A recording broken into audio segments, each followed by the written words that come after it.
Olá, pessoal! Estamos aqui no nosso terceiro vídeo de resolução da prova de linguagens do Enem 2024. Lembrando que a gente está fazendo por blocos de 10 questões, então serão 5 blocos. Esse é o terceiro vídeo. Nós estamos usando a prova azul e vamos deixar aqui na descrição do vídeo a minutagem de cada questão, porque às vezes você quer ver a resolução de uma questão, não quer ver da prova toda, enfim. Então a gente vai mostrar isso para vocês. E agora a gente vai para se você assistiu aos 2 primeiros blocos, você viu que a gente tinha ali questões mais tranquilas. Agora esse terceiro bloco é o bloco do terror, né? Então a gente vai se aventurar aí por algumas questões bem complexas, mas vocês vão ver que tem também a sua forma de fazer, enfim, beleza? Então vamos começar. Vamos pela questão 26, aqui a gente vai fazer das questões 26 da questão 26 à questão 40, a questão 35. Vamos nessa. Questão 26. Segundo o texto, apesar do aumento da participação de mulheres em lutas, a realidade na escola ainda é diferente em razão do ou da. Então aqui a gente tem um enunciado interessante. Eu sempre gosto de enunciados com estruturas concessivas. Então, aqui, apesar do aumento, a gente fez uma, acho que foi no bloco passado, né, Pedro? Que Sim, falava de Game of Thrones. Então, ainda que embora fale haja... Isso. Então, aqui, apesar do aumento da participação, então algo positivo, só que já indica que vem algo negativo. Então, beleza. Ampliou-se o número de mulheres nas lutas, mas a realidade nas escolas ainda é diferente. Então, a gente vai ver aí, então, poucas mulheres participam de lutas nas escolas. Vamos aos itens.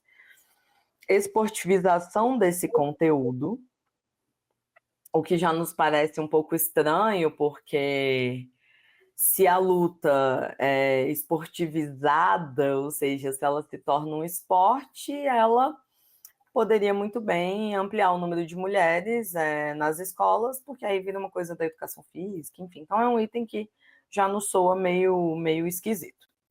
Masculinização dessa modalidade aqui é interessante, porque a gente trabalha com a ideia no enunciado de mulheres, e olha só, poucas mulheres nas lutas nas escolas. Por quê? Porque o conteúdo é masculinizado. Esse é um bom item. Eu confesso que ele me incomoda um pouco e não é de hoje. Tem uma questão da Raíssa Leal. Você lembra do ano, Pedrinho? Eu acho que ela é de 2021. Eu não lembro. Era a masculinização do skate, tipo, alguma coisa nesse sentido. Então, muitos homens... a dificuldade de inserção das mulheres é o fato de ser um esporte que historicamente foi voltado para homens. Eu não gosto da expressão masculinização, assim, faz sentido dentro do que o enunciado está pedindo, mas foi um item que me gerou muita dúvida quando eu estava fazendo a prova. De qualquer forma, a gente deixa por causa do enunciado. Apesar do aumento, há masculinização, é algo interessante. C. Enfoque desses eventos pela mídia, que a gente já vê que é uma coisa meio estranha em relação ao enunciado. O enunciado fala das escolas, então o enfoque pela mídia, a gente vai precisar do texto, mas já é algo que me soa estranho aqui. D, trato pedagógico dessa manifestação. Eu gosto desse item porque ele fala de pedagogia, então ele fala de escola. E isso nos guia aí ao que o enunciado pede também. Marginalização desse tema pela educação física, na letra E. Educação física nos remete ao contexto escolar. Confesso que quando eu fiz essa questão, eu deixei os itens B, D e E. A e C, eu já fui para o texto meio que sabendo que provavelmente eles não seriam a resposta. Então vamos lá. Pedrinho, você leu o texto? Vamos lá. Por trás do universo masculino das lutas, então olha só, pessoal, aqui a gente já tem essa ideia do universo masculino das lutas. O que Mas, entre aspas, por sim, isso que ainda masculino. assim o item B, Já para mim deixa a ele é gente na meio... dúvida. ainda continuo na dúvida. E aí ele já coloca, por trás desse universo, olha só, é cada vez mais notório, então aqui, mais notório, o aumento da participação de mulheres nessa prática. Então, ele está falando que, ainda que seja um universo masculino, a gente tem as mulheres, enfim, participando em maior número. Algumas situações reforçam esse fenômeno de ocupação em ambientes de lutas. A inclusão de mulheres em combates de artes marciais mistas, ou MMA, a transmissão televisiva de lutas de mulheres e a criação de horários específicos para elas em academias que ensinam lutas. Uma pesquisa científica mostrou menor participação e mobilização das meninas em comparação com os meninos nas aulas de educação física. Então, aqui, a gente já tem um recorte que era proposto ali pelo enunciado, já que ele fala da escola, tudo bem? Então, na escola, nas aulas de educação física, as meninas acabam participando menos. Entre as justificativas discentes, a justificativa dos estudantes, isso é um ponto que poderia confundir. Eu, por exemplo, tive uma confusão nisso na hora que eu fiz a leitura. Para essa situação, está o fato de que eles relacionam a luta, olha aí, eles relacionam a luta com uma expressão corporal masculina e, por essa consequência, não adequada aos interesses femininos. Dessa forma, o ensino de lutas nas aulas de educação física é atravessado por tensões relacionadas às questões de gênero e sexualidade, o que, por sua vez, pode favorecer a sua exclusão do conteúdo próprio da disciplina. Beleza. Então, aqui, pessoal, o que a gente consegue ver é que dentro de um ambiente escolar, por acreditarem que é um esporte dos homens, as mulheres não participam. Então, olha lá, apesar do aumento da participação das mulheres em lutas, por que a realidade na escola ainda é diferente? Porque as estudantes justificam que essa é uma prática desportiva masculina. Então, nós temos aí a masculinização dessa modalidade. Isso seria o nosso item correto aqui. Ok? Quer comentar algo, Jojo? Sim, pensando aqui em trato pedagógico, o problema não é como se trata o tema na escola por meio dos docentes, então como os professores tratam isso. Não, o problema está relacionado aos alunos. Os alunos têm essa visão de que seja masculino. E a letra E, marginalização desse tema pela educação física, também o texto não fala disso, o tema a luta é trazida na educação física, o problema é que os alunos, os discentes, têm esse julgamento de que seja um esporte masculino. Ainda assim, eu continuo reclamando da questão da Raíssa Leal, que falava de masculinização do skate, e sigo reclamando dessa masculinização da modalidade. Para mim, essa palavra masculinização, ela me traz uma ideia de processo, sabe? De que tem sido um processo de masculinizar a luta. E para mim é o contrário que tem acontecido. É que a gente tem lutado para mostrar que não é um esporte masculino. Então, não sei, eu não gosto dessa palavra mesmo nos itens, mas aí já fica a dica, pessoal. Já é a segunda vez, pelo menos assim, que eu consigo lembrar que isso vem como resposta. Então, não vamos lutar contra a prova. Se aparecer de novo, você vai marcar essa questão da masculinização, apesar de eu ter minhas críticas. Vamos lá, vocês perceberam que tem uma questão aqui, né, com essa questão. Questão 27, pessoal. Como uma estratégia para se aproximar de seu leitor, a autora usa uma postura de empatia explicitada em. Então, olha só, aqui o enunciado é bem interessante. Aproximar de seu leitor e empatia. Pessoal, empatia é conseguir se colocar no lugar do outro, né? É conseguir pensar com a cabeça do outro, entender o problema do outro. Então, se aproximar e empatia, um enunciado muito interessante aqui. A gente costuma ensinar para os nossos alunos que quando a gente tem itens que vêm entre aspas, ou seja, que são retirados diretamente do texto, são itens que não costumam exigir a leitura do texto. Vocês vão ver que isso acontece aqui, na verdade. Foi uma questão em que muita gente teve dificuldade, porque tem um distrator bom. Essa questão ela tem um bom distrator, mas não é uma questão, nossa, meu Deus, a pior da prova, não. Vamos lá. Volta e meia recebo cartinhas de fãs e alguns são bem jovens. Pessoal, aqui existe uma aproximação do leitor. Aqui existe uma aproximação do quê, pessoal? Mais do público da Rita Lee, mas tem uma aproximação do público, né? De qualquer forma, pode ser uma aproximação do leitor. Agora, o que a gente não tem aqui? Empatia, né? Então, os fãs gostam, eu recebo cartinhas e alguns fãs são bem jovens. Opa, massa, aproximação, ela tá próxima aos fãs. Mas não tem empatia. B, fico no céu lendo essas coisas. Na verdade, a entonação melhor seria: fico no céu lendo essas coisas. Aqui não tem nem aproximação, nem empatia. C, sinto que é mais complicado ser jovem hoje. Olha que interessante. Aqui a Rita Lee está se colocando no lugar do jovem. Pô, talvez na época dela fosse mais fácil ser jovem hoje. Olha, jovens, toda a minha solidariedade.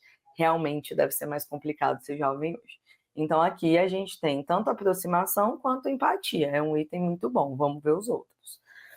Queria dar beijinhos e carinhos sem ter fim nessa moçada. A galera ficou muito em dúvida aqui. Porque, na verdade, pessoal, aqui você tem, de fato, a aproximação. Quero abraçar, beijar, fazer carinho dos meus fãs nessa juventude.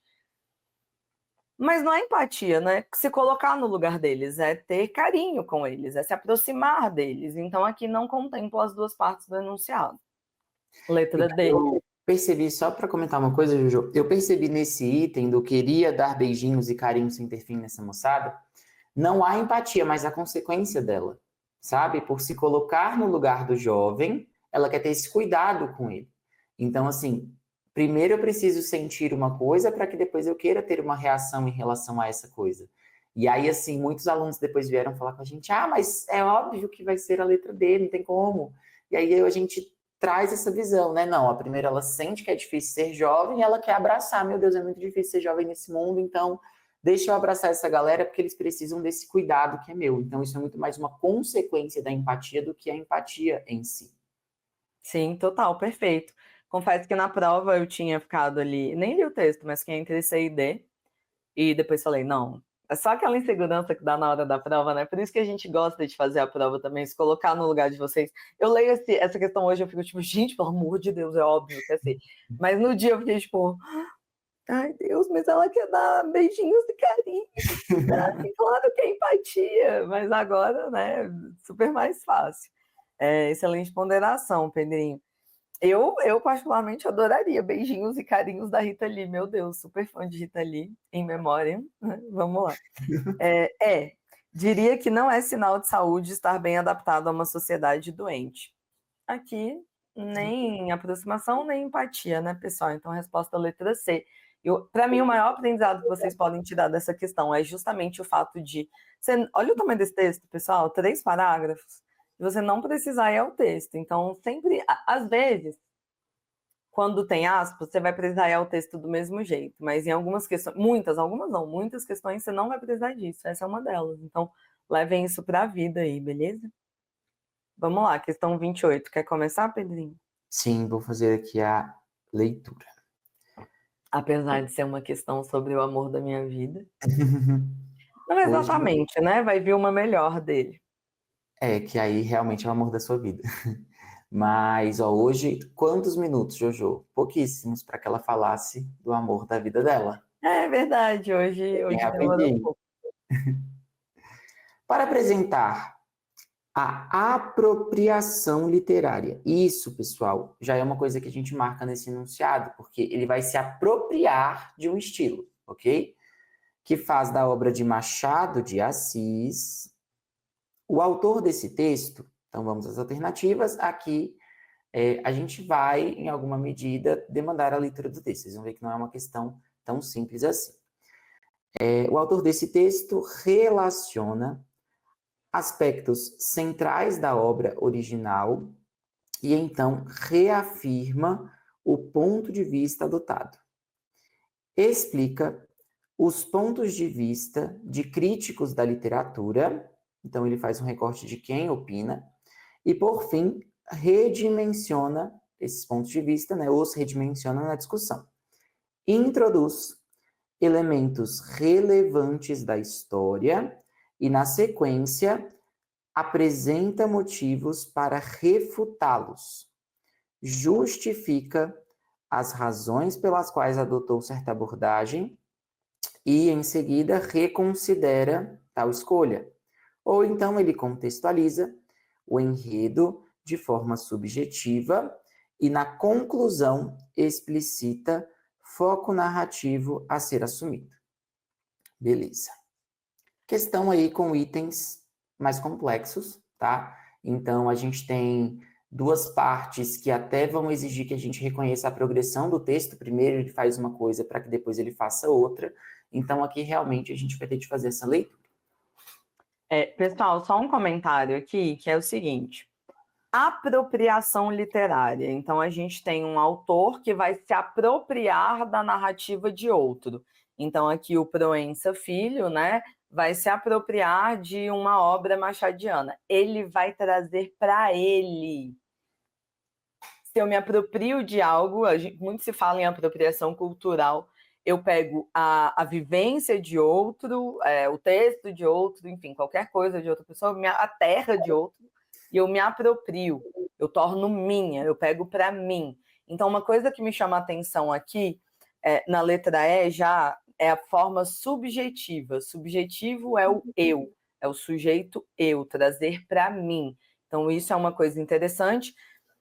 E outra coisa, se você for à fonte, esse é um texto longo e a gente vai ter de ler o texto, mas se você for à fonte, você percebe que o título é Capitu Memórias Póstumas. Então aqui ele está misturando duas obras machadianas, que são, né, Dom Casmurro, em que a gente tem Capitu, apesar de Bentinho ser o protagonista, a gente tem uma centralidade da obra na Capitu, e Memórias Póstumas, que na verdade remete ao primeiro romance realista machadiano, que é Memórias Póstumas de Brás Cubas. Então aqui a gente já percebe essa apropriação, o autor muda o nome, que agora é Capitu Memórias Póstumas, e provavelmente aqui o enfoque não vai ser no Bentinho, vai ser na Capitu. Então a letra E, na hora que eu estava fazendo essa questão, já me chamou muito a atenção.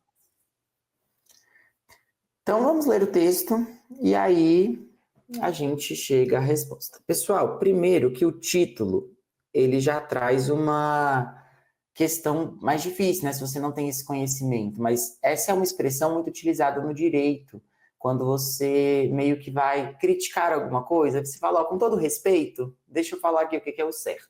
Então, data vênia significa isso, é como se fosse um respeitosamente, digamos assim, com respeito a vocês que receberão essa minha petição, esse meu recurso. Então, é algo muito característico do direito. A galera que tem a intenção de fazer direito, vocês vão se utilizar de data vênia nas petições de vocês. Ou não deveriam, né, na verdade, porque deveriam começar a utilizar mais o português e menos o latim, que está uma simplificação dos textos jurídicos, né? Mas, enfim, sei que serei criticada. Eu não chamo de simplificação, né? Chamo de empobrecimento, que vocês não farão, queridos futuros advogados, porque a gente precisa prezar pelo decoro, pela elegância. E nós temos diversas expressões na língua portuguesa que podem demonstrar decoro e elegância, e não pedantismo, olha só. Foi no bloco passado que a gente falou de pernóstico. Então, olha só, vocês não precisam ser pernósticos, vocês podem ser elegantes em língua portuguesa. Mas sigamos. Conheci Bentinho e Capitu nos meus curiosos e antigos 15 anos. E os olhos de água da jovem de Mata-Cavalos atraíram-me, seduziram-me ao primeiro contato, aliados ao seu jeito de ser, flor e mistério.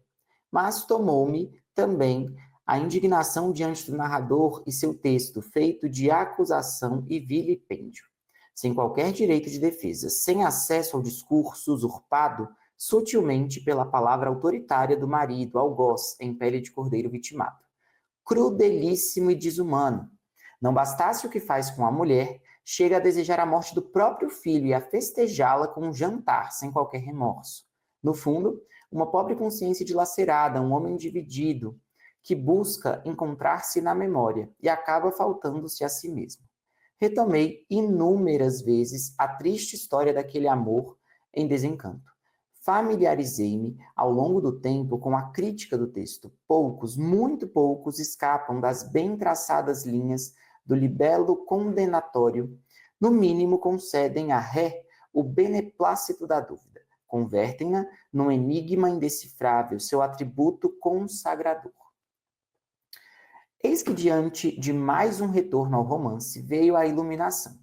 Por que não dar voz plena àquela mulher brasileira do século XIX que, apesar de todas as artimanhas e do maquiavelismo do companheiro, se converte numa das mais fascinantes criaturas do gênio que foi Machado de Assis? A empresa era temerária, mas escrever é sempre um risco. Apoiado no espaço de liberdade em que habita a literatura, arrisquei-me. O resultado, este livro em que, além túmulo, como Brás Cubas, a dona dos olhos de ressaca assume, olha aí, assume. Isso aqui tem a ver com uma das alternativas, inclusive aqui chamou a atenção a Jojo aí. À luz do mistério da arte literária e do próprio texto do Dr. Bento Santiago, seu discurso e sua verdade. Ficou claro, né? Depois que a gente faz a leitura do texto. Depois que você lê o texto, você percebe que os itens te assustam à toa, assim, né? Letra A. Relaciona aspectos centrais da obra original, parte A tá certinha, né? E então reafirma, você vai circular, reafirma e botar o xizinho, é isso que torna o item errado. Ele contrapõe, né? Ele contradiz o ponto de vista adotado. Ele não gosta do Bentinho, ele quer dar voz a Capitu. Então reafirma, tá errado. Explica os pontos de vista de críticos da literatura. Não, aqui ele traz a obra original, ele não explica o ponto de vista de quem critica. E os redimensiona na discussão. Tá tudo errado nesse item. Letra C. Introduz elementos relevantes da história e, na sequência, apresenta motivos para refutá-los. Aqui é interessante esse item, porque a gente tem elementos relevantes da história e ele refuta algumas questões. Vamos entender aí depois esse item. D. Justifica as razões... Eu deixaria ele, na hora da prova eu deixei. D. Justifica as razões pelas quais adotou certa abordagem e em seguida reconsidera tal escolha. Tudo errado também. Primeiro ele apresenta a obra original, depois ele bota o ponto de vista dele. A perspectiva dele, na verdade, né? Então, aqui, quando ele fala justifica, ele não começa com a justificativa. E tá errado também a parte B, quando ele fala reconsidera. Não, ele apresenta o do Machado e ele faz o dele. Ele não reconsidera a própria escolha. Letra E. Contextualiza o enredo de forma subjetiva, ou seja, percebam aí a predominância de elementos em primeira pessoa, e de adjetivos, né? Muitas vezes, quando a gente pensa em subjetividade, a gente pensa em primeira pessoa, mas não só, pessoal.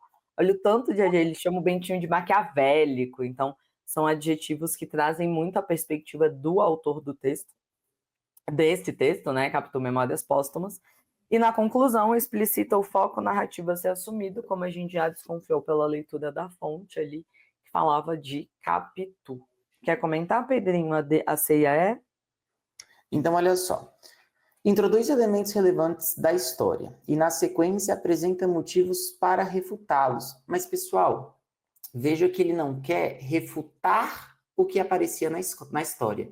Ele quer, na verdade, que a gente tenha um novo ponto de vista, na verdade. Não é para desconstruir o que Bentinho fazia, não é o autor indo lá e falando, olha só, então agora eu vou dizer porque que Bentinho estava errado, eu vou provar porque Capitu não traiu Bentinho. Não, ele não faz isso. Tanto que ele até coloca aqui, ó,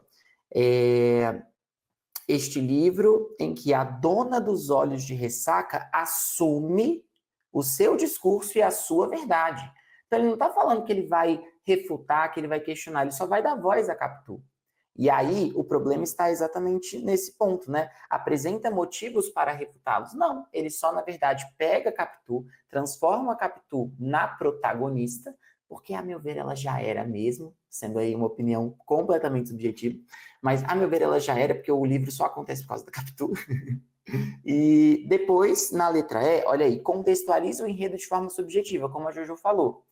é o tempo todo a visão desse autor sobre o que foi o Dom Casmurro, né? Sobre quão cruel ele era, sobre quão silenciada Capitu era. E aí depois ele coloca, e na conclusão, explicita o foco narrativo. Olha um conceito importante para vocês saberem. O que é um foco narrativo? É se o narrador acontece em primeira ou em terceira pessoa, que nesse caso vai ser um narrador em primeira pessoa representado pela Capitu, que é o que ele está falando. Eu vou dar voz à Capitu, porque ela vai mostrar o seu discurso, ela vai mostrar a sua verdade. Então, aqui, explicita o foco narrativo a ser assumido. Quem vai ser a voz narrativa agora? Capitu. Então, por isso, pessoal, o nosso gabarito aqui só pode ser a letra E de elefante. E é muito interessante, pessoal, essa é uma expressão que gera muita dificuldade nos alunos. Foco narrativo é sempre quem é o narrador. É a voz narrativa que vai ser assumida. Então, muita gente fica em dúvida com essa expressão é boa de vocês saberem, hein? Então, resposta letra E. Vamos à questão 29, para mim, o grande algoz aí dessa prova, né? Eu acertei essa questão com dificuldade, pessoal, com dificuldade. Isso aqui acho que foi uma das últimas que eu fiz. Já estava cansada, eu sabia que essa questão viria com uma proficiência altíssima, a gente não tem esse dado no momento de gravação deste vídeo, mas pela forma como a questão é construída eu já sabia, então deixei bem para o final. Mas, assim, que questãozinha, viu, Enem? Vamos lá. Das reflexões do narrador... É a última que eu fiz. A minha foi tipo a penúltima, alguma coisa assim. A última foi a do Bechara. Foi igual a do Gato Preto, do ano passado. Nossa, do Gato Preto, Deus meu. Aquela, sim, foi meu algoz. Essa aqui eu ainda acertei. Das reflexões do narrador, apreende-se uma perspectiva que associa a adoção. Então, a gente tem um enfoque no narrador, a perspectiva dele, como que ele vai tratar da questão da adoção. Essa questão a gente fica em dúvida ainda se ela vem como habilidade 16, que é a que trata do procedimento de construção do texto, que sempre vem com enunciados muito associados ao narrador, a perspectiva do narrador, a visão, o olhar, né? Mas como traz a questão da adoção, também a gente fica em dúvida aí se eles vão colocar como habilidade 17. Geralmente, às vezes, a gente até discorda aí de quando eles colocam uma 16, outra 17, às vezes está meio misturado. Então, essa aqui a gente não tem como ter certeza, que aqui trata de uma questão social, né? Então, talvez possa vir como 17. De um jeito ou de outro, as questões de competência 5, são as questões de habilidade 15, 16 e 17, costumam vir como difíceis ou muito difíceis na proficiência, que vai ser o caso dessa aqui, né, gente? Essa aqui nem difícil, muito difícil. Vamos lá. Associar a adoção a representações sociais estigmatizadas da parentalidade.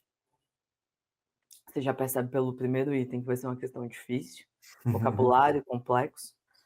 A necessidade de aprovação por parte de desconhecidos, ao julgamento velado de membros do núcleo familiar, ao conflito entre o termo técnico e o vínculo afetivo, a inquietações próprias das relações entre irmãos. Pessoal, aqui tem que fazer, senta e chora. Foi quase o que eu fiz na hora da prova. E, curiosamente, é uma questão que também o autor, esse é o Fux, né? Errou também, né? Não sei se vocês viram aí nas redes sociais, ou foi numa matéria de revista, não sei. Acho que ele ficou entre a certa e o grande distrator. Ele marcou a letra D, né? Isso, ele ficou entre a certa e o grande distrator, né? Então ele também errou, tá tudo bem se você errou. Vamos lá, pessoal. Meu irmão é filho adotivo. Há uma tecnicidade no termo filho adotivo que contribui para a sua aceitação social. Há uma novidade que, por um átimo, o absolve das mazelas do passado que parece limpá-lo de seus sentidos indesejáveis. Digo que meu irmão é filho adotivo e as pessoas tendem a sentir com solenidade, disfarçando qualquer pesar, baixando os olhos como se não sentissem nenhuma ânsia de perguntar mais nada.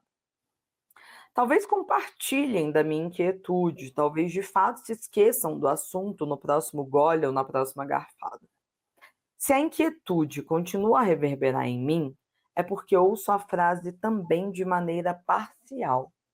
Meu irmão é filho, e é difícil aceitar que ela não termine com a verdade tautológica habitual.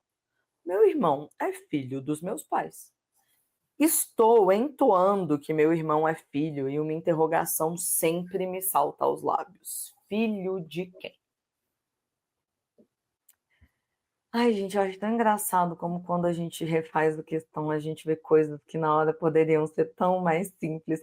Reafirmando aqui, já falei isso nesse vídeo, é por isso que a gente gosta tanto de ir lá no dia fazer a questão. Porque é muito fácil a gente, enquanto professor, virar para você e falar, claro que é a letra A. Depois que você fez a prova, no conforto do seu lar, tranquilo, com todas as informações já disponíveis. Mas lá na hora, gente, mas eu não vi metade do que eu vi nessa leitura que eu fiz aqui agora. Acertei, porque, enfim, o universo botou a mão aí, mas eu fiquei muito entre A e D, gente, pela misericórdia. Pedrinho, quer comentar? Bom, então vamos lá. Eu, de verdade, acho que essa questão ela vem como habilidade 17, mas o Enem ele é assim. Aí ele coloca que é 15 e a gente fica com ódio, tá tudo certo. Sim, eu aposto na 16, Pedrinho na 17, é o Enem. Mas 15, é 15. beleza. Aí se ele colocar assim 12, vai ser de arte. Isso. Pelo amor de Deus. Mas então, o que a gente consegue ver aqui, pessoal? Eu acho que um ponto importante é a gente pensar na adoção.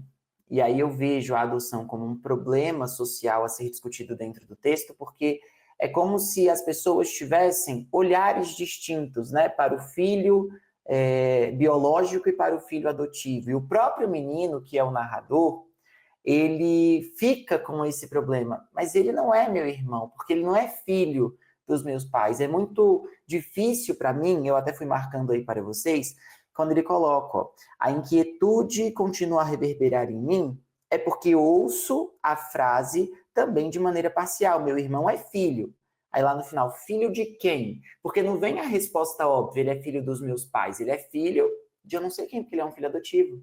O meu irmão é um irmão que, na verdade, se tornou irmão porque os meus pais o adotaram. Então vamos lá. Essas são as reflexões. Por que a gente não enxerga isso na hora da prova, né? É impressionante. Então, essas são as reflexões. Ele associa a adoção a uma representação social estigmatizada da parentalidade. Por quê? Porque a representação social dos pais adotivos ela é vista com preconceito. Percebe? O estigma pessoal tem a ver com preconceito. Por isso que eu acredito que venha como uma questão de habilidade 17, porque ele fala do problema social. E qual é o problema social? De as pessoas ficarem ali meio que pisando em ovos para perguntar: esse menino é adotivo? Que ele coloca ali, né?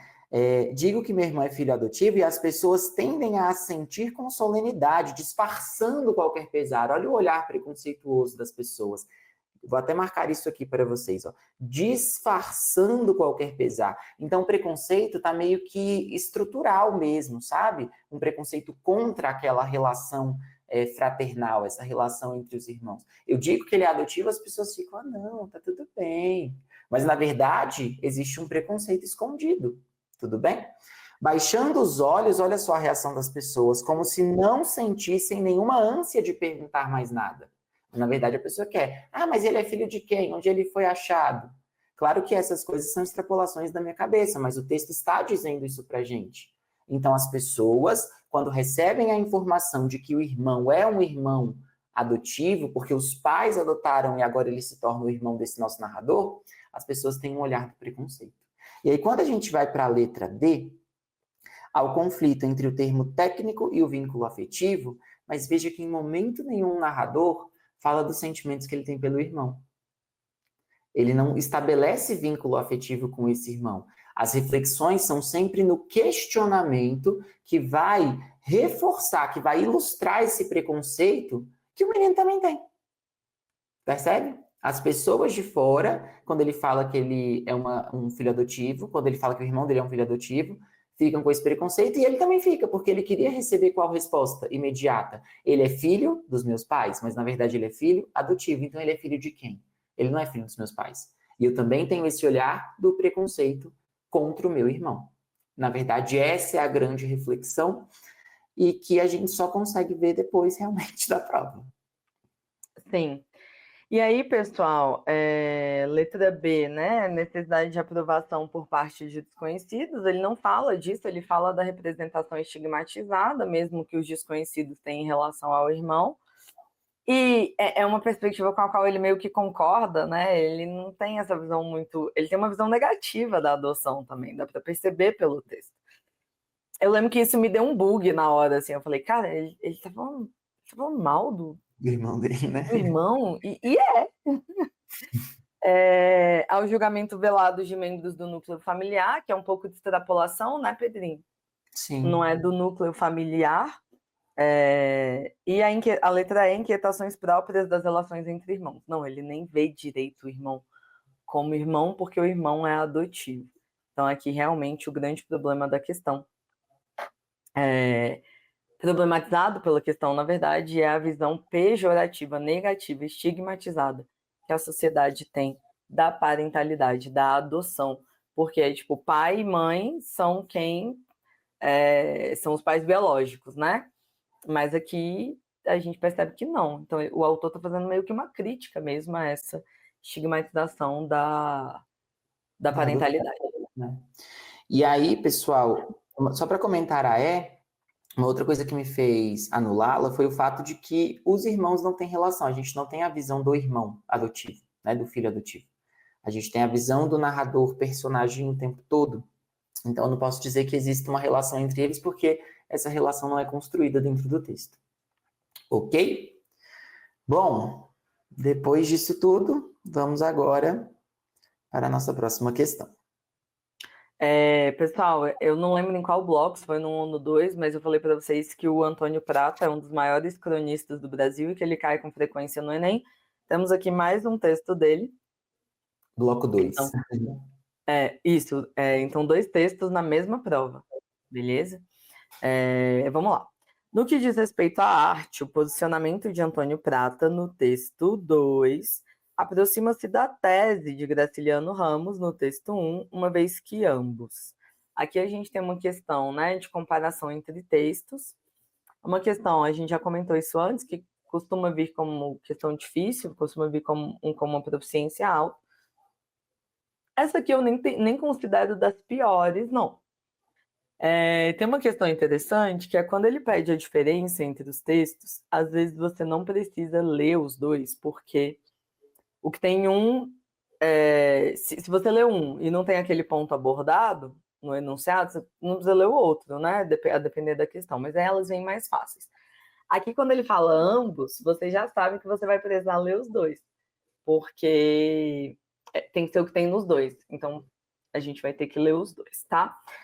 Vamos lá. Defendem a dignidade do ofício dos artistas, esse é um bom item.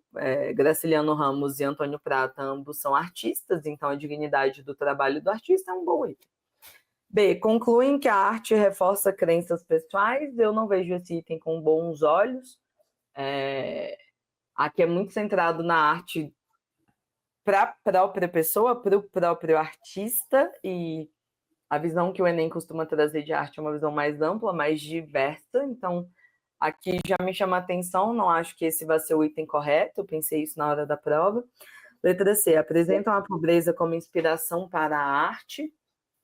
Eu leio esse item, eu penso, talvez, mas eu acho uma visão meio reducionista, sabe? Você precisa ser pobre para ser inspirado pela arte, enfim.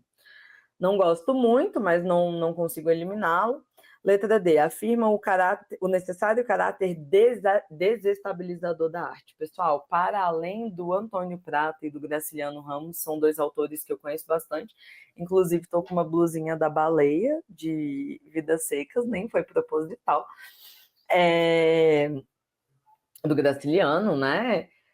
Ambos trabalham com essa questão da desestabilização por meio da arte, então confrontar aí as normas sociais, então fazer uma crítica. O Antônio Prata, nas crônicas dele, tem muito isso, Graciliano Ramos, nas obras dele da segunda fase do modernismo, também, uma prosa regionalista bem crítica.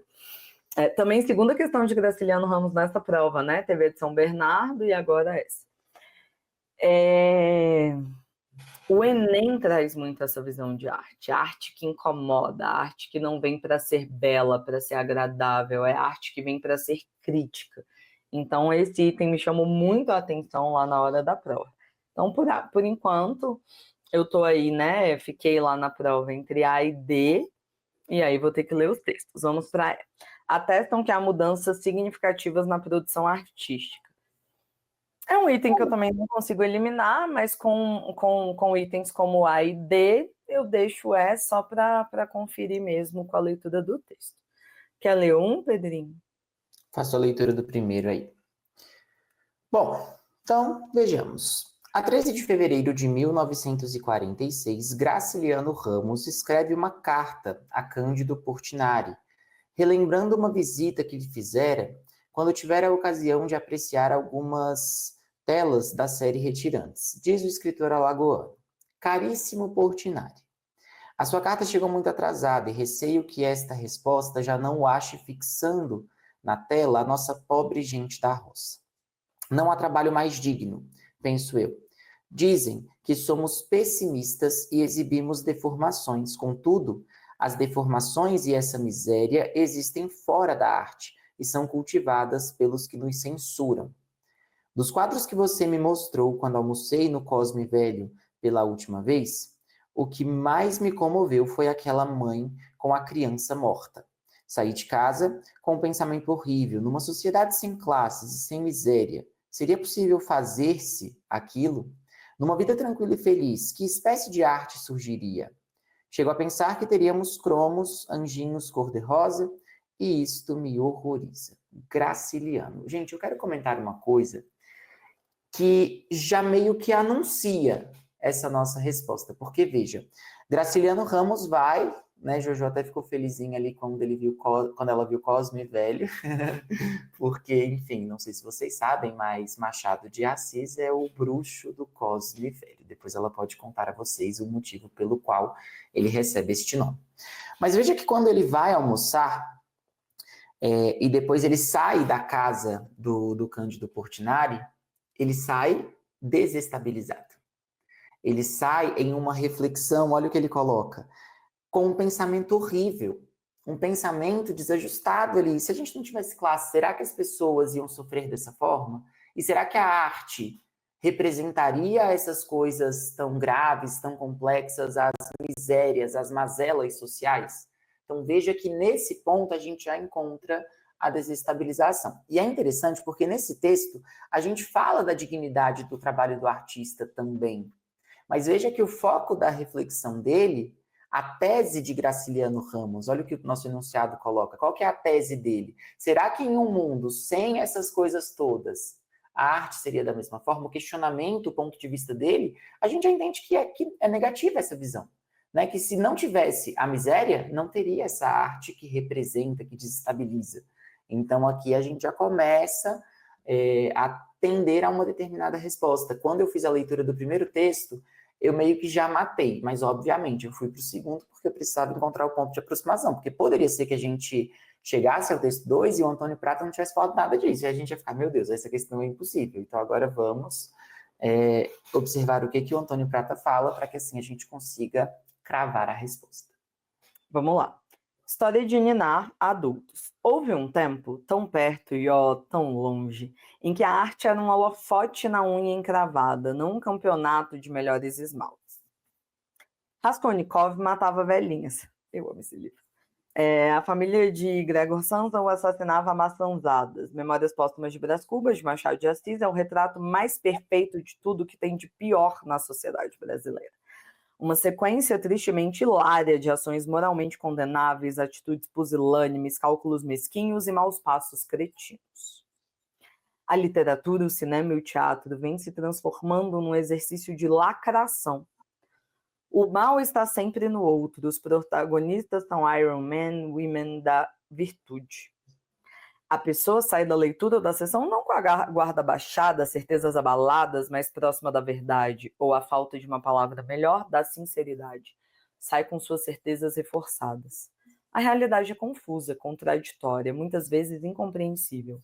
A arte é onde tentamos nos mostrar nus, com todos os nossos defeitos. Então aqui, pessoal, defendem a dignidade do ofício dos artistas. Não. O ofício dos artistas tem que ser o de incomodar, não é sobre a dignidade do ofício do artista, do trabalho do artista. Então a gente tinha deixado, mas a gente vê que nenhum dos dois textos trata muito disso. Letra B, a gente já tinha eliminado, né? Mas agora a gente confirma isso. Então concluem que a arte reforça as crenças pessoais, não a arte tem que ser para mudar a sociedade, não para falar sobre a minha crença. Pobreza como inspiração para a arte. Não, a gente já tinha desconfiado disso, né? Um pouco reducionista aqui também. Não é só a pobreza, o Antônio Prata, até o Graciliano traz um pouco mais dessa visão, mas o Antônio Prata não. E a letra E atestam que há mudanças significativas na produção artística, quem fala disso é o Antônio Prata, né? E para fazer uma crítica. Então a resposta é a letra D, afirma um necessário caráter desestabilizador da arte. O Antônio Prata fala que a arte hoje é lacração e que ela não incomoda mais. E então aqui ambos defendem que a arte precisa ser para desestabilizar, para fazer a gente questionar as nossas crenças e não reafirmá-las. Portanto, gabarito letra D. Questão bem bonitinha. Eu gosto Agora, esta aqui, gente, é toda com a Jojo. Porque ela conhece este livro de trás para frente, de frente para trás. Acho que ela consegue lê-lo até realmente assim, tipo as fitas da Xuxa, das mensagens subliminares, que o povo lia as palavras ao contrário. Pois é, acho que ela consegue fazer isso e compreender. Então, Jojo, com vocês, Joana Mello. Pessoal, vamos lá. Esse é um livro muito querido para mim. É um livro que, bom, nas minhas duas formaturas, né, nas minhas duas conclusões de curso, tanto em letras quanto em história, eu obviamente falei de Machado de Assis, mas esse foi o livro que eu utilizei na minha monografia para concluir o curso de letras na UNB. Então tenho um carinho muito grande por ele, já li esse livro 1 milhão de vezes. E para mim essa questão é perfeita, porque ela mistura as duas coisas que eu mais amo no âmbito acadêmico, que são a literatura e a história, né? Então, quando eu li Esaú e Jacó, eu já fiquei feliz. Aí eu li o enunciado, eu falei, meu Deus, eu falo para os alunos, falei essa semana, que eu contrariei minha própria estratégia de prova, que é deixar as questões de literatura para o final, porque elas vêm com uma proficiência mais alta.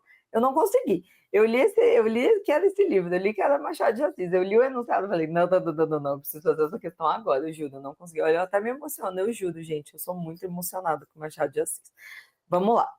Convidada para o último baile do Império, na Ilha Fiscal, localizada no Rio de Janeiro, Flora devaneia sobre aspectos daquele contexto, no qual o narrador ironiza. Muita gente teve pânico com esse enunciado, eu fiquei felicíssima.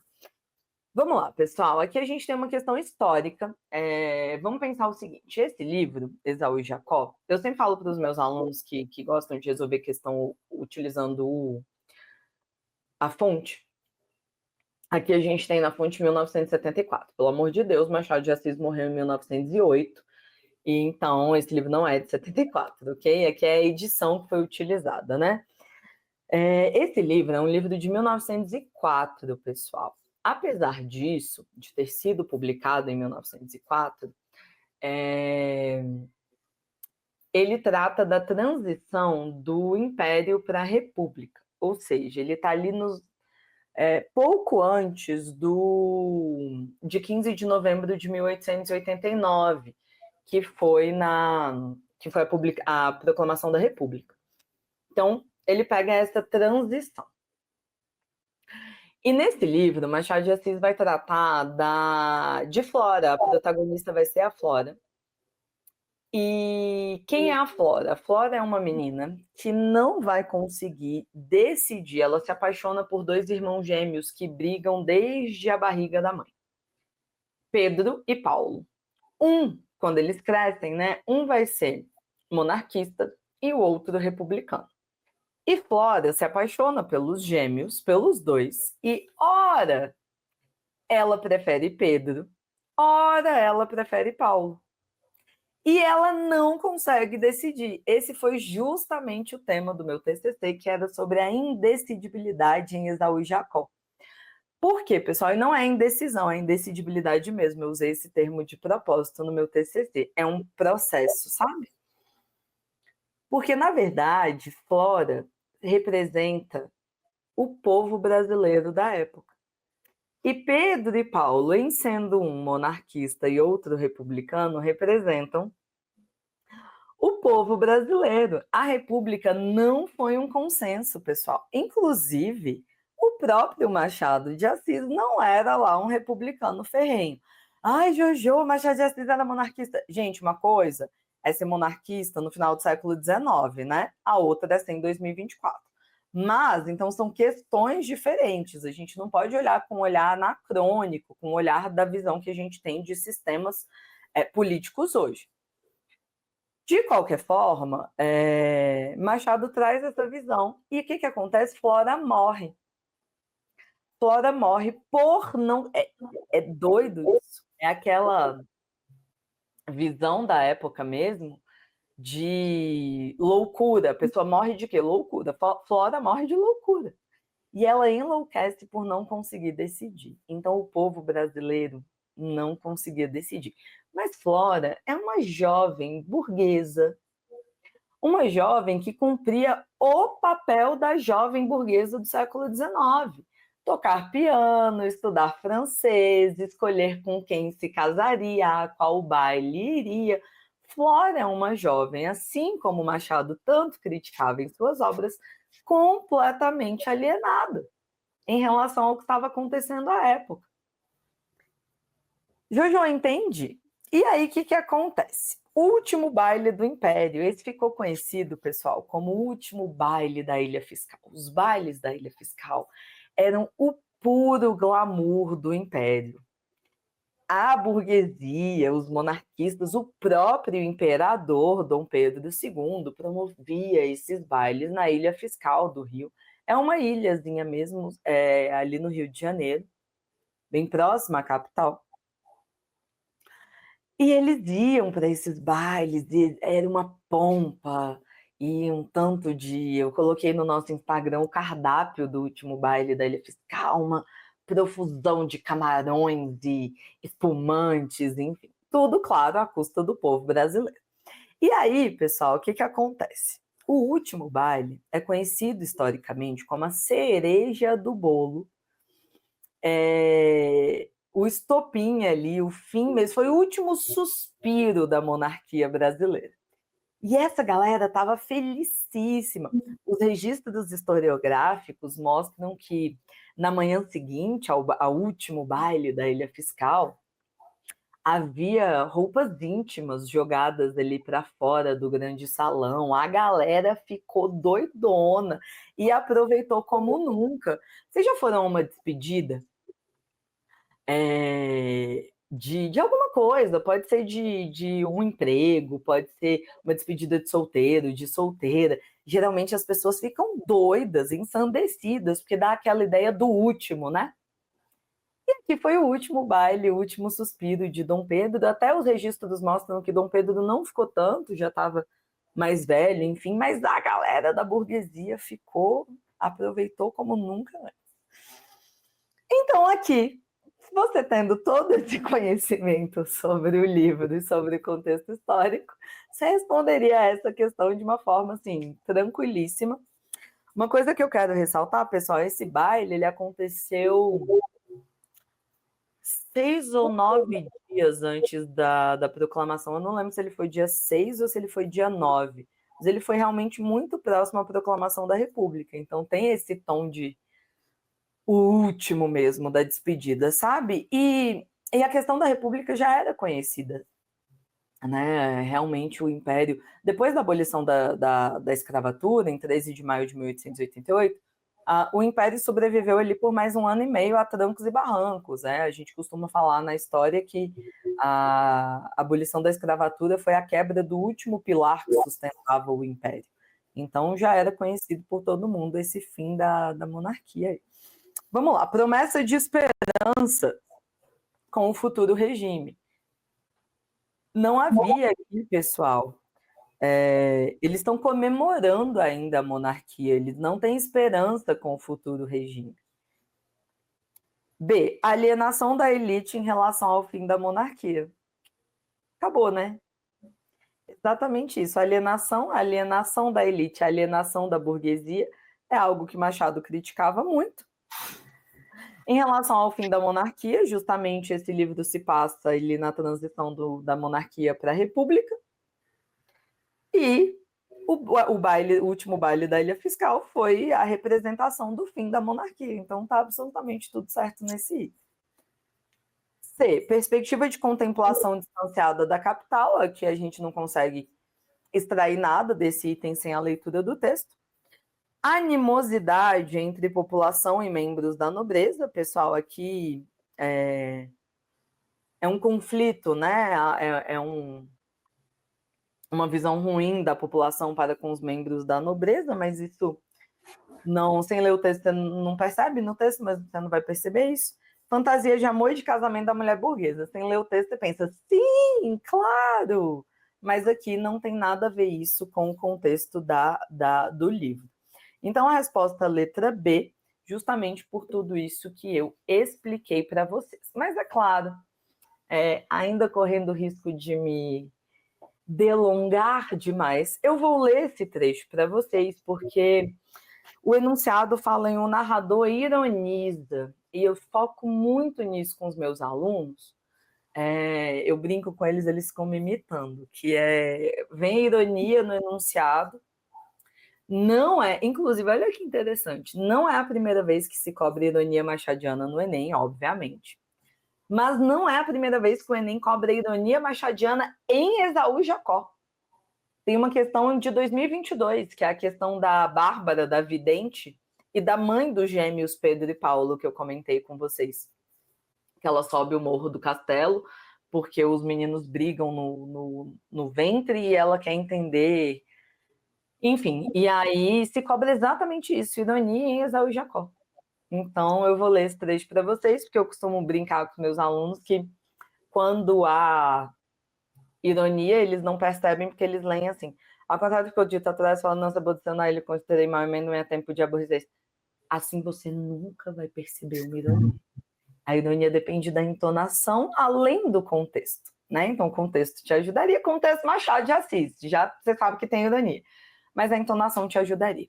Aqui a gente tem como título desse capítulo Terpsícore, que é uma musa grega, né? Filha de Zeus com outra pessoa, não lembro, mitologia não é meu forte. Aqui é o nome de uma musa grega. Se eu não me engano, também tem um conto machadiano com esse título, beleza? Vamos lá, pessoal. Ao contrário do que ficou dito atrás, Flora não se aborreceu na ilha. Conjeturei mal, emendo-me a tempo. Podia aborrecer-se pelas razões que lá ficam e ainda outras que poupei ao leitor apressado. Mas, em verdade, passou bem a noite. Olha só. Baile da Ilha Fiscal, barraco desabando. Flora passou muito bem a noite naquela festa. Obviamente, Flora era completamente alienada do que estava por vir. A novidade da festa, a vizinhança do mal, os navios perdidos na sombra, a cidade defronte com seus lampiões de gás, embaixo e em cima, na praia e nos outeiros.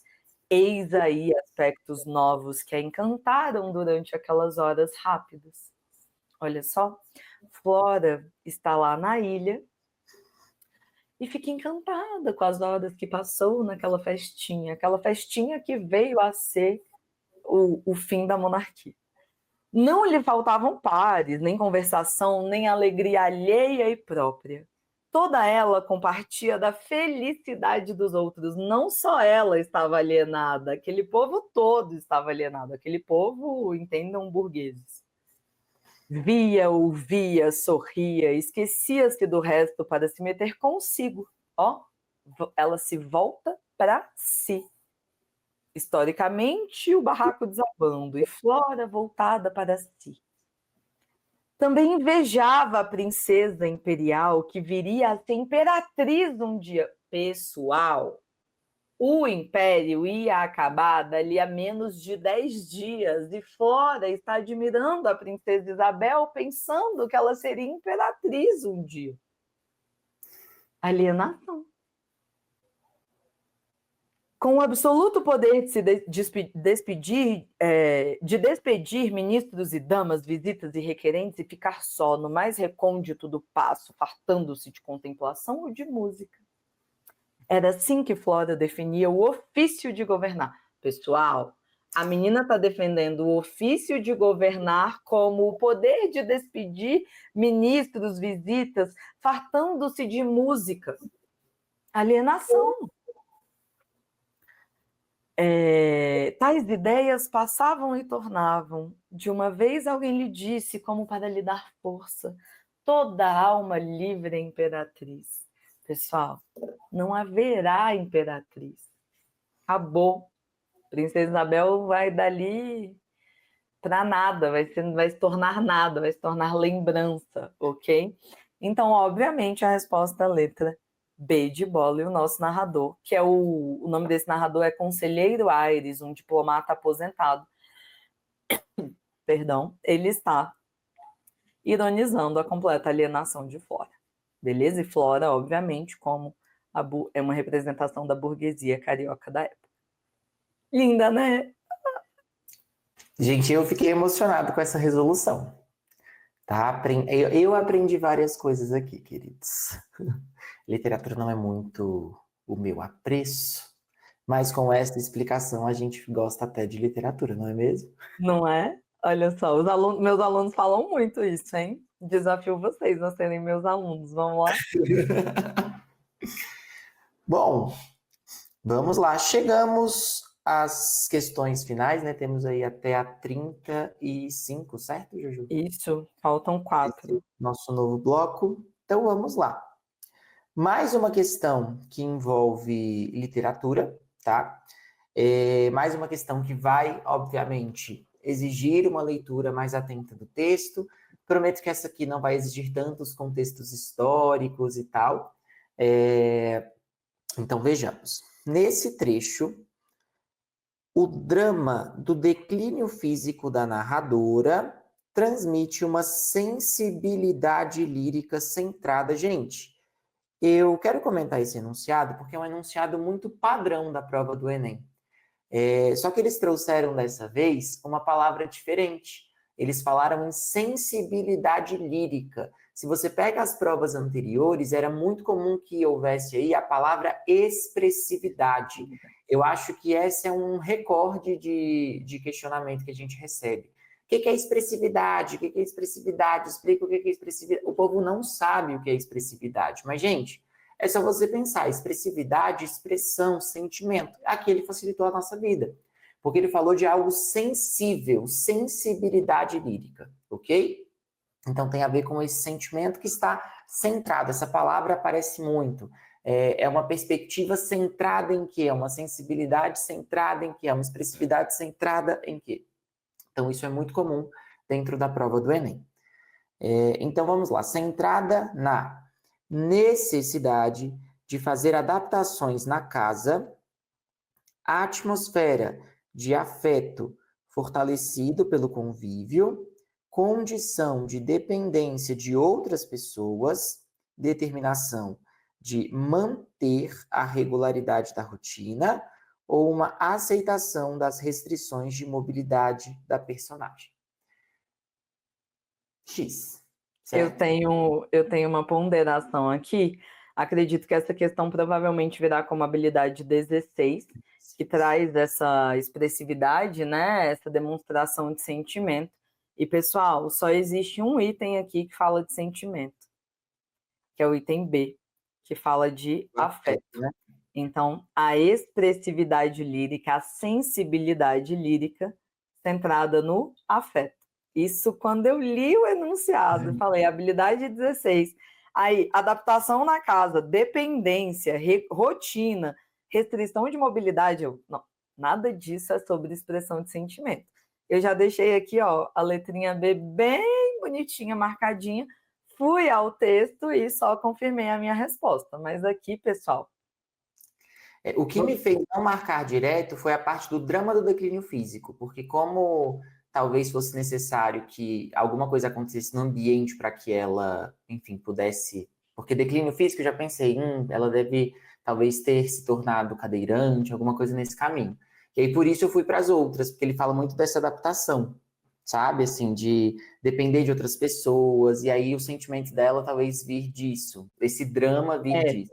eu não marquei, mas eu desconfiei, porque foi até um padrão que eu trabalhei bastante com os nossos alunos, de quando a habilidade 16, o item correto tende a ser algo que fale de sentimento. Então, o afeto já me chamou a atenção, mas eu li o texto.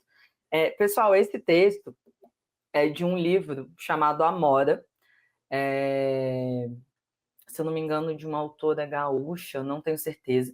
Sei que esse livro ganhou o prêmio Jabuti, não lembro o ano, na categoria de contos. Esse é um livro de contos de homossexualidade feminina. E aí você vai perceber, inclusive, aqui, o texto trata de um casal lésbico.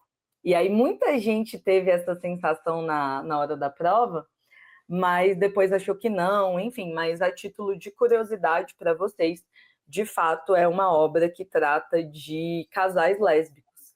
E foi uma obra ganhadora do prêmio Jabuti, na categoria Contos. Vamos lá? Vou ler, Pedrinho. Vamos lá. Marília acorda, esse é o conto. Tomo café em golinhos para não queimar meus lábios ressequidos. Como pão em pedacinhos para não engasgar com um farelo mais duro. Marília come também, mas olha o tempo todo para baixo. Parece que tem um acanhamento novo entre a gente. Termino. Olho mais uma vez pela janela. O dia está bom. Quero caminhar pelo pátio. Marília levanta, pega o andador e põe ao lado da cama. Ela sabe que eu quero levantar sozinha e levanto.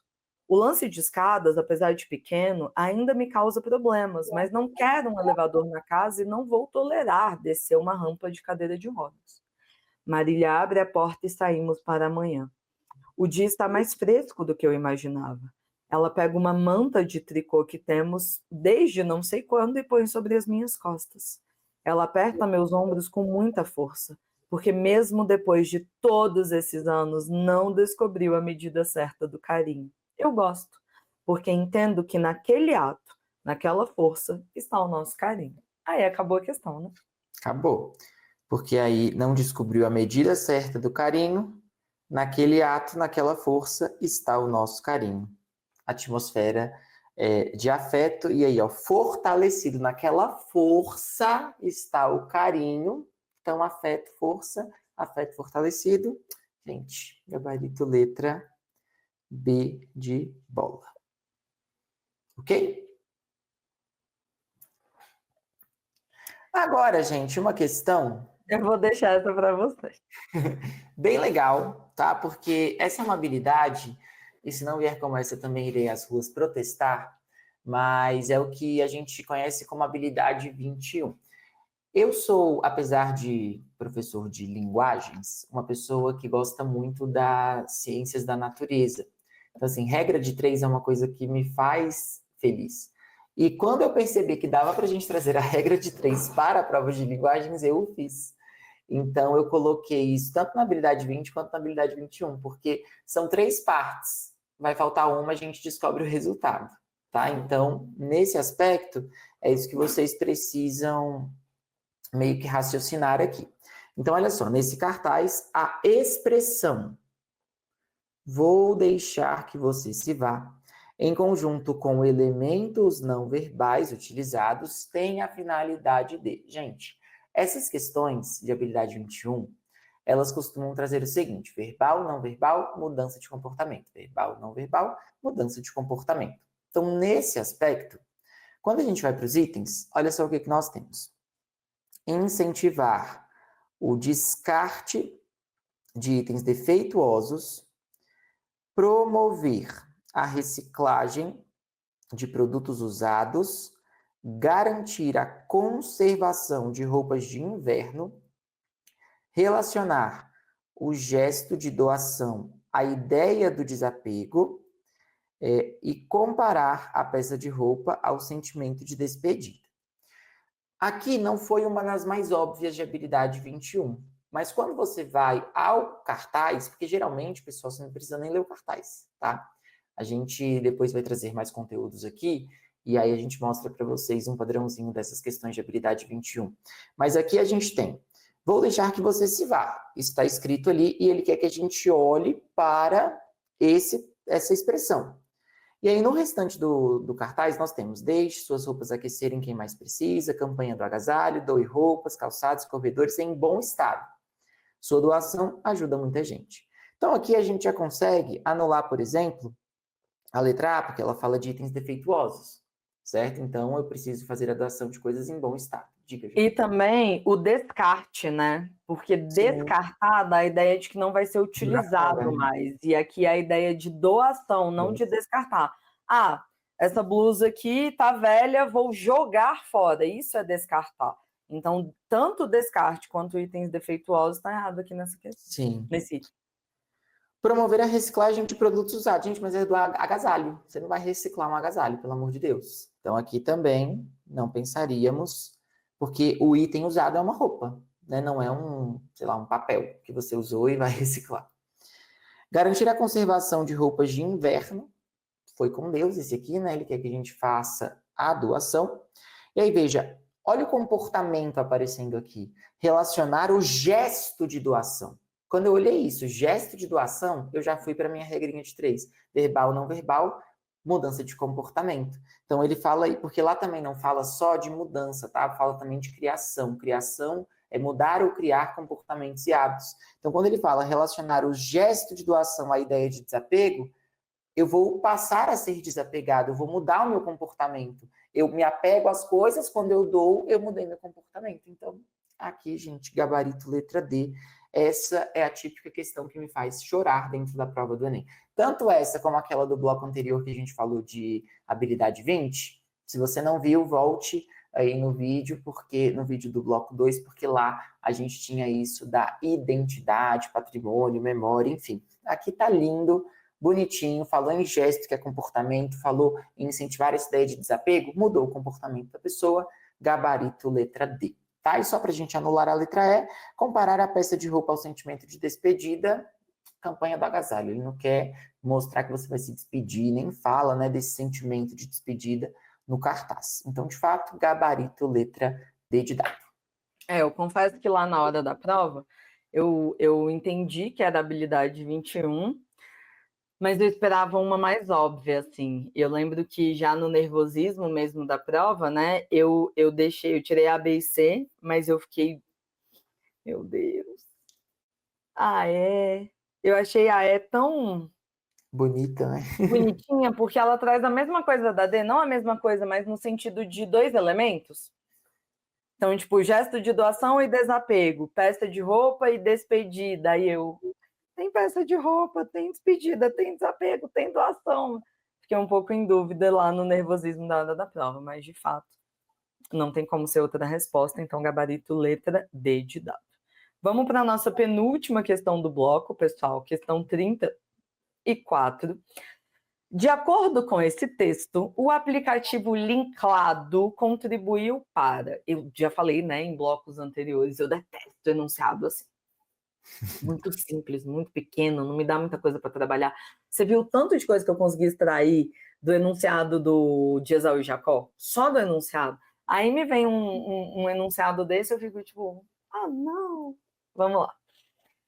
Então, o aplicativo Linklado contribuiu para quê? Para a criação de fonemas representativos de línguas indígenas no meio digital, para a democratização do registro escrito de línguas dos povos originários, para a adaptação de regras de jogos de tabuleiro de origem indígena, para a divulgação das técnicas de tradução de línguas indígenas, ou para a aprendizagem da língua portuguesa pelos indígenas.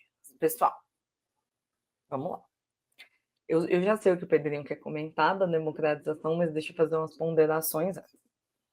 Olha só. Tudo bem, sei lá, não li o texto, vou ter de ler o texto e tal. Divulgação das técnicas de tradução de línguas indígenas. Técnica de tradução de línguas indígenas. Me soa estranho, mas também vida que segue, vamos deixar. Agora, gente, letra E. Aprendizagem da língua portuguesa pelos indígenas. Pessoal, o Enem jamais traria isso como resposta correta. Porque a visão do Enem é justamente a de preservação das línguas indígenas, não de um processo de aculturação indígena por meio do aprendizado do português. A língua portuguesa, por mais que nós a amemos hoje muito e vivamos dela, né, Pedrinho? Sim. Ela foi uma imposição, ela foi resultado de um processo de aculturação, de perda de memória. O Enem, inclusive, já trouxe isso como habilidade 20 em relação a patrimônio linguístico, enfim. Então, a letra E a gente já vai tirar de cara, sem texto, sem nada. Bom, era isso que eu queria comentar, tá contigo. E tem outra que eu tiro de cara também, que é a letra A. Uhum. Porque, assim, claro que aí talvez eu tire de cara pelo meu conhecimento linguístico e tal, mas, gente, podem anotar isso, a gente não cria fonema de uma língua, né? A língua tá lá. Então, não é um aplicativo que vai criar o fonema da língua indígena. Então, veja, criação de fonemas representativos. Se ele me falasse criação de letras, tudo bem, porque a maioria das línguas indígenas são línguas ágrafas, né? Línguas sem escrita. Aí tudo bem, eu poderia criar um símbolo, uma letrinha, o que a gente chama de grafema, para representar. Agora, criar um fonema, não, a língua já tem os seus fonemas e a gente não cria sons para uma língua, tá? Até porque para que você tenha um fonema na língua, são vários processos e tal.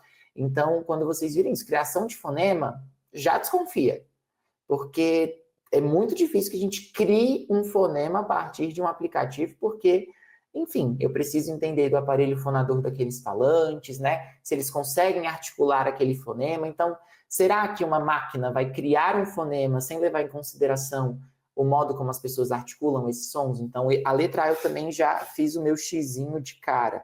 A letra A é pelo motivo que a Jojo trouxe, e a letra A ao pensar nessa ideia da inviabilidade mesmo de que se crie um fonema, ok?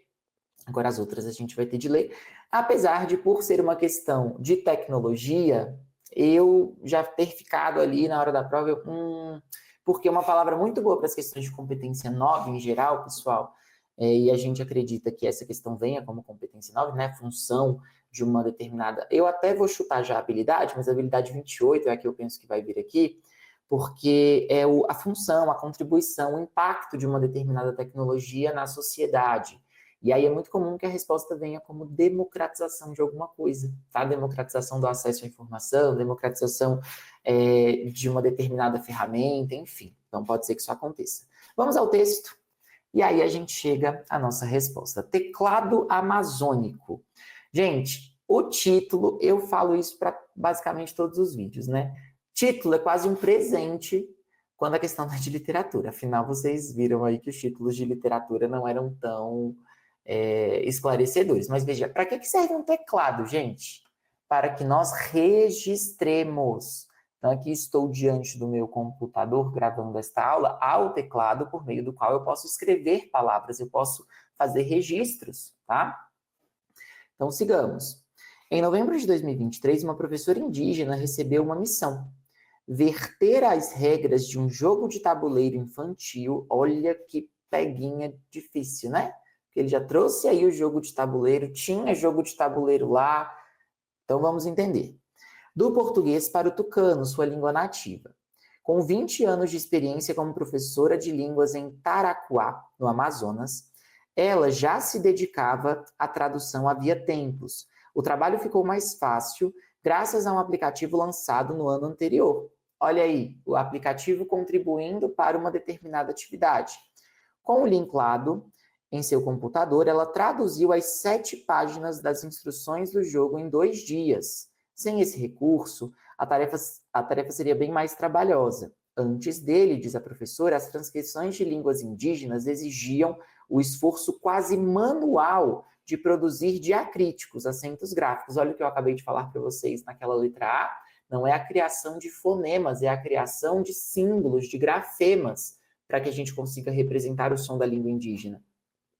E letras que não constam no teclado de aplicativos de mensagens ou programas de texto. Pessoal, Então, para que serviu essa ferramenta? Aqui a gente já teve a resposta. Ela contribuiu para que eu conseguisse escrever em língua indígena. Era um teclado amazônico, para que assim a gente conseguisse viabilizar a redação em uma língua indígena. Posso parar por aqui, Juju? O que você acha? Acho que sim. Eu me lembro dessa questão. O texto é muito longo e eu lembro que tudo que eu tinha que marcar, eu marquei logo nesse primeiro parágrafo. Então, aqui a gente vai tirar a letra... A gente já tinha tirado a IE, vamos tirar a C. Adaptação de regras de jogos de tabuleiro de origem indígena. O enfoque do texto não é esse. O aplicativo não serve para adaptar regras de jogos. O aplicativo é sobre as línguas indígenas. Letra D, divulgação das técnicas de tradução. Também não é sobre traduzir as línguas indígenas, pessoal. É sobre registrar. Então, a resposta é democratização do registro escrito de línguas dos povos originários. Quer comentar mais algo, Pedro? Não. Podemos ir para a nossa última questão deste bloco, questão de número 35, bloco recheadíssimo de literatura. E, gente, vamos confessar uma coisa, essa foi uma questão que, apesar de, na hora, parecer uma coisa óbvia, a gente ficou meio com a cabeça ali, né, Jojo? Não foi uma questão que a gente... Nossa, mas quando eu... Olha, e eu vou te falar, quando eu vi assim, ao tematizar o casamento... Esse fragmento reproduz uma concepção de literatura romântica. Eu falei, suave, tranquilo. Olha só, casamento e literatura romântica. Aí eu vim aqui na fonte, José de Alencar e Senhora. Deitei. Suave. Gente, quando eu li os itens, eu... Oi? E olha que assim... Eu sou muito da literatura, como vocês devem ter percebido até aqui. Eu fiquei, gente, meu Deus, o medo que eu fiquei de errar essa questão, gente. Vamos lá. Defesa da igualdade de gêneros não é algo muito próprio da literatura romântica, a defesa da igualdade de gêneros. Apesar de essa obra, Senhora, trazer uma questão aí bem interessante em relação à figura feminina, que é a Aurélia, mas não seria algo que me chamaria atenção positivamente. Importância atribuída à castidade. Pensando numa literatura romântica, sim. Pensando em Senhora, não. Não é sobre castidade o romance. Posso até falar um pouquinho sobre isso aqui. C. Indignação com as injustiças sociais. Pessoal, no romantismo, se fosse no realismo, até que iria. Mas no romantismo, eu já de cara tirei isso aqui.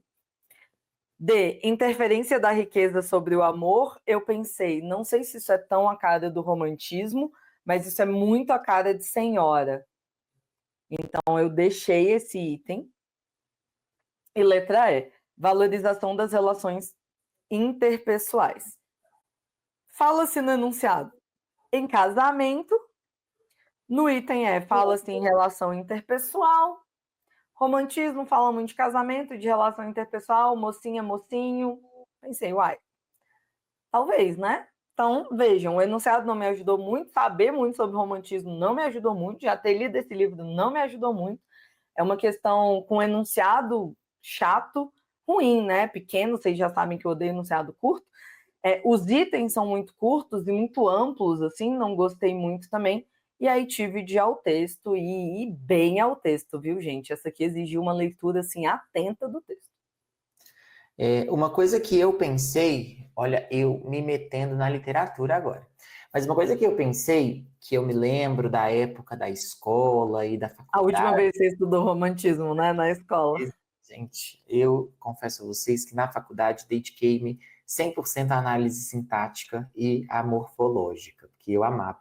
Mas quando a gente pensa em Senhora, uma coisa que vocês também já devem ter ouvido aí, que estão estudando, é que ele é um romance meio que de transição ali, né, para um contexto de realismo. Isso foi o que me ajudou a chegar à resposta correta, porque eu me lembrei, tinha aquilo de romance urbano, a questão da transição para o realismo, ela não é uma mulher, não é aquela idealização, né, aquela mulher romântica, fofinha, bonitinha, que tudo tá bom, não, ela vai, questiona. Então, foi uma coisa que me ajudou a chegar à resposta. Mas, de longe, essa aqui não foi uma questão fácil, não. Vamos lá, então. É interessante, eu pensei nessa questão da transição, mas é por isso que eu acho que o enunciado foi sacana aqui. Sim, porque ele pede da Porque concepção do Senhora romantismo. é um romance de transição para o realismo, isso é fato. Inclusive, Machado de Assis e José de Alencar foram amicíssimos, foram contemporâneos. Mas o enunciado vem e pede a concepção de literatura romântica. Aí ele me quebrou as pernas. Vamos lá. E Aliás, deixa eu só falar aqui sobre a obra rapidinho, porque eu acho que isso pode até trazer uma luz maior para a leitura do texto. Não sei se vocês conheciam lá na hora da prova, mas é o seguinte, pessoal, em Senhora, a Aurélia é uma moça pobre e o Seixas, o Fernando Seixas, é um cara muito ambicioso. E ele se apaixona por ela e ela se apaixona por ele. Perfeito, oba, daria um livro isso? Não. Então o que o José de Alencar fez? O Seixas não se casa com a Aurélia porque ela é pobre. Só que plot, aquela história batidinha de que a Aurélia herda uma herança de um tio rico desconhecido e fica milionária. E aí o Seixas, agora eu posso ter o melhor dos dois mundos. Eu posso ter a Aurélia, a mulher que eu amo, e o dinheiro que eu queria. E ei, quem não quer, né? Um amor verdadeiro com dinheiro, olha só. E aí ela se casa com ele, mas o que ele não sabe é que ela planeja uma vingança. Ah, não me queria quando... Tem esse meme, né, na internet. Não me queria quando eu era assim, não vai me ter quando eu sou assim. Ela se casa com ele, mas é porque ela planejou uma vingança. Então ela o trata como um escravizado. E a gente tem até uma questão que é muito realista já, que é, primeiro, dessa figura feminina muito forte, diferente de outras heroínas românticas, mas também, pessoal, desse ser-parecer, porque no âmbito privado, ela ignora completamente o Seixas, o humilha completamente, e quando eles vão aos bailes, aos teatros, enfim, as jogatinas da burguesia carioca do século XIX, ela o obriga a posar de marido perfeito, de casal perfeito. Então tem isso também. Então isso poderia ajudar também um pouquinho, mas enfim, essa questão é meio polêmica. Vamos lá. Eu lhe juro, Aurélia, estes lábios nunca tocaram a face de outra mulher que não fosse minha mãe. Meu primeiro beijo de amor guardei-o para minha esposa, para ti. Ou de outra mais rica, disse ela, retraindo-se para fugir ao beijo do marido e afastando-o com a ponta dos dedos. A voz da moça tomara o timbre cristalino, eco da rispidez e aspereza do sentimento que lhe sublevava o seio e que parecia ringir-lhe nos lábios como o aço. Aurélia, que significa isto? Representamos uma comédia, na qual ambos desempenhamos o nosso papel com perícia consumada. Podemos ter este orgulho, que os melhores atores não nos excederiam. Mas é tempo de pôr termo a esta cruel mistificação com que nos estamos escarnecendo mutuamente, Senhor. Entremos na realidade, por mais triste que ela seja, e resigne-se, cada um ao que é. Eu, uma mulher traída, o Senhor, um homem vendido. Vendido, exclamou Seixas, ferido dentro do dalma. Vendido, sim. Não tem outro nome. Sou rica, muito rica, sou milionária. Precisava de um marido traste indispensável às mulheres honestas. O senhor estava no mercado. Comprei-o. Custou-me 100 contos de réis. Foi barato. Não fez valer. Eu daria o dobro, o triplo, toda a minha riqueza por este momento. chiquíssima, né, gente? Eu acho a Aurélia, quando li esse trecho, fiquei, gente, que legal. Ela o afastou com a ponta dos dedos, vocês perceberam? Com a ponta dos dedos. Muito boa essa questão. E tem mais, né? Assim, é uma cena de novela mexicana, né? Vocês viram a minha interpretação. Acho que eu vou largar essa vida de dar aula, vou ser atriz. Pessoal, me lembra daquele meme da Carolina Ferraz. Eu sou rica! Eu pensei isso, eu tive uma mini crise de riso durante a prova. Eu sou rica! Sim. Enfim, então vamos lá. Pessoal, perceba, ela não defende a igualdade de gêneros, de fato ela critica o fato de as mulheres honestas precisarem de um marido, traste indispensável, mas o livro, esse trecho mesmo não é sobre a defesa da igualdade de gêneros, né? Não se fala em castidade, não se fala em virgindade, não se fala em nenhuma questão sexual aqui, então não podia ser mesmo a letra B. Indignação com as injustiças sociais, eu já havia adiantado que não é uma questão aqui dessa obra ou desse texto. Realmente, o nosso distrator é a letra E, porque a resposta é a letra D de dado. Então, interferência da riqueza sobre o amor. Aqui, pessoal, muito mais pensando no que o Pedrinho falou, nessa transição para o realismo, mas algo que o enunciado dá uma sacaneada na gente ao falar de aspecto romântico, né? Mas, de fato, pessoal, a questão do dinheiro é muito, até nessa questão romântica de quando o amor é impossível. Muitas vezes é porque existe uma diferença de classes sociais entre os personagens, né? Mas aqui uma questão, de fato, muito mais realista do que romântica. Eu acho até que esse enunciado ficaria bem melhor se o avaliador tivesse colocado aí essa questão do romance de transição. Pedrinho, como que você tirou a letra E? Então, quando eles falam de valorização das relações interpessoais, eu não percebi no texto que ela valoriza a relação que eles A têm. valorização, isso. Existe o casamento, mas ela não valoriza, tanto que ela até fala que ele foi barato. Então, ele não teve o valor. Aí eu achei isso de uma elegância sem fim. Quando ela fala, comprei-o, o senhor estava no mercado, comprei-o, custou-me 100 contos de réis, foi barato. Não se fez valer, olha aí, não teve valor. Então, ela invalida, ela desvaloriza, na verdade, a relação que os dois construíram, porque para ela, custou apenas 100 contos de réis. Eu fiquei em êxtase quando li esse texto. Porque, gente, acho que até lerei Senhora de forma completa. Não sou um assíduo da literatura, tá, gente? Eu gosto de ler aqui, ó, gramáticas, como vocês podem perceber. Eu adoro Senhora. Eu lembro que eu li quando eu tinha 16 anos, foi quando eu me apaixonei definitivamente por literatura e eu fiquei, meu Deus, que mulher maravilhosa! Só que aí o final é uma volta ao romantismo. Não vou falar qual é o final, apesar de eu defender para os meus alunos que spoiler de um livro escrito no século XIX não é spoiler, né? Mas não vou falar o final para vocês, mas o final é um pouco romântico demais para um livro que já é tão realista.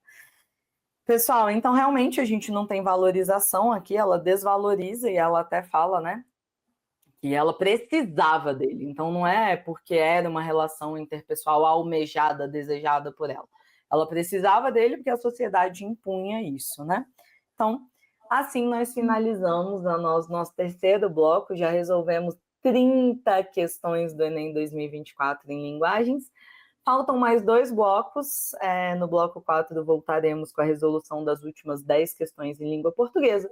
E no nosso último bloco, as 10 questões de língua estrangeira de 2024. Pessoal, foi um prazer.